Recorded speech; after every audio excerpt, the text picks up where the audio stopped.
For recurring customer invoices, either with inventory or non-inventory items, you can set sales orders to repeat on a cycle of your choice and ship them when they are ready. To create a new recurring order, start a new order and change the type to Open Standing Order. Or when you create the new order from the plus button, you can select the standing order type. In either case, if you have user security access to do so. You can configure standing orders to have a separate document number sequence in company settings. Standing orders have the repeat field active for determining how often this order gets invoiced. You can choose from daily, weekly, monthly, or yearly, or pick a custom repeat cycle with more flexibility.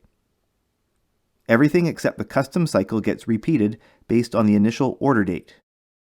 With custom, not only do you pick the cycle frequency, but also which specific day of the week, day, or month, how often, and if there is an ending date for this recurrence.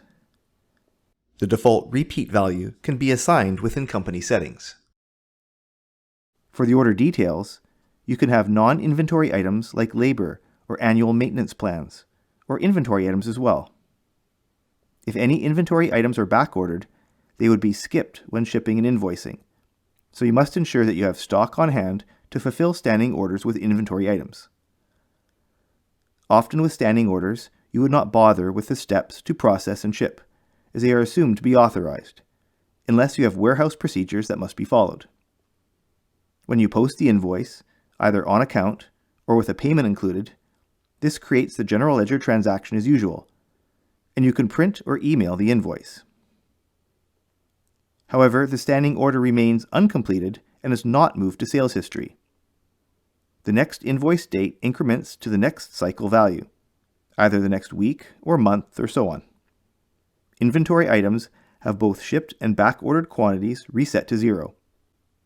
Non-inventory items keep their quantity shipped values intact. For higher volumes of standing orders and invoices, it is more efficient to do this from the order list, rather than editing each order one by one and posting invoices. To determine which standing orders require invoicing, you could use a filter to display only orders with the standing document type, along with selection criteria based on the invoice date.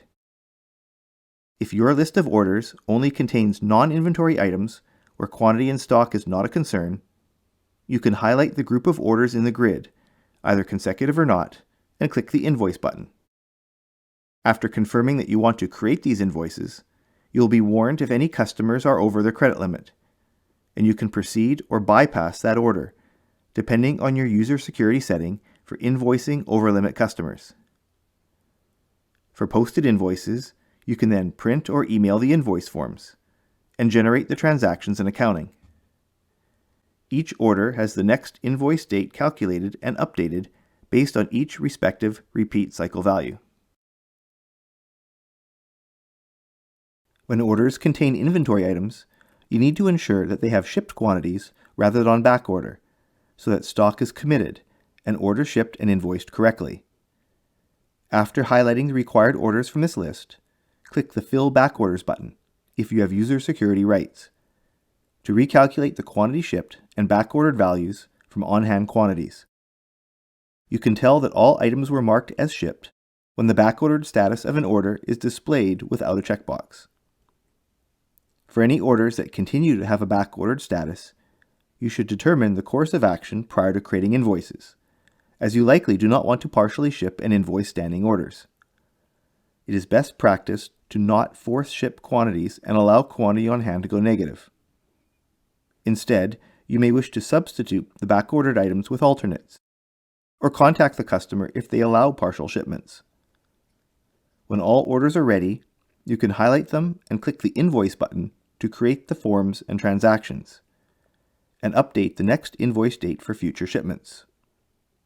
As with single orders, inventory items shipped and back-ordered quantities are reset to 0 so that they are not committed. If you would like more information about Spire Accounting, access the link in the description below to our homepage. Read the online manual help for additional assistance. Watch more videos from this playlist. and subscribe to the Spire YouTube channel. Thanks for watching.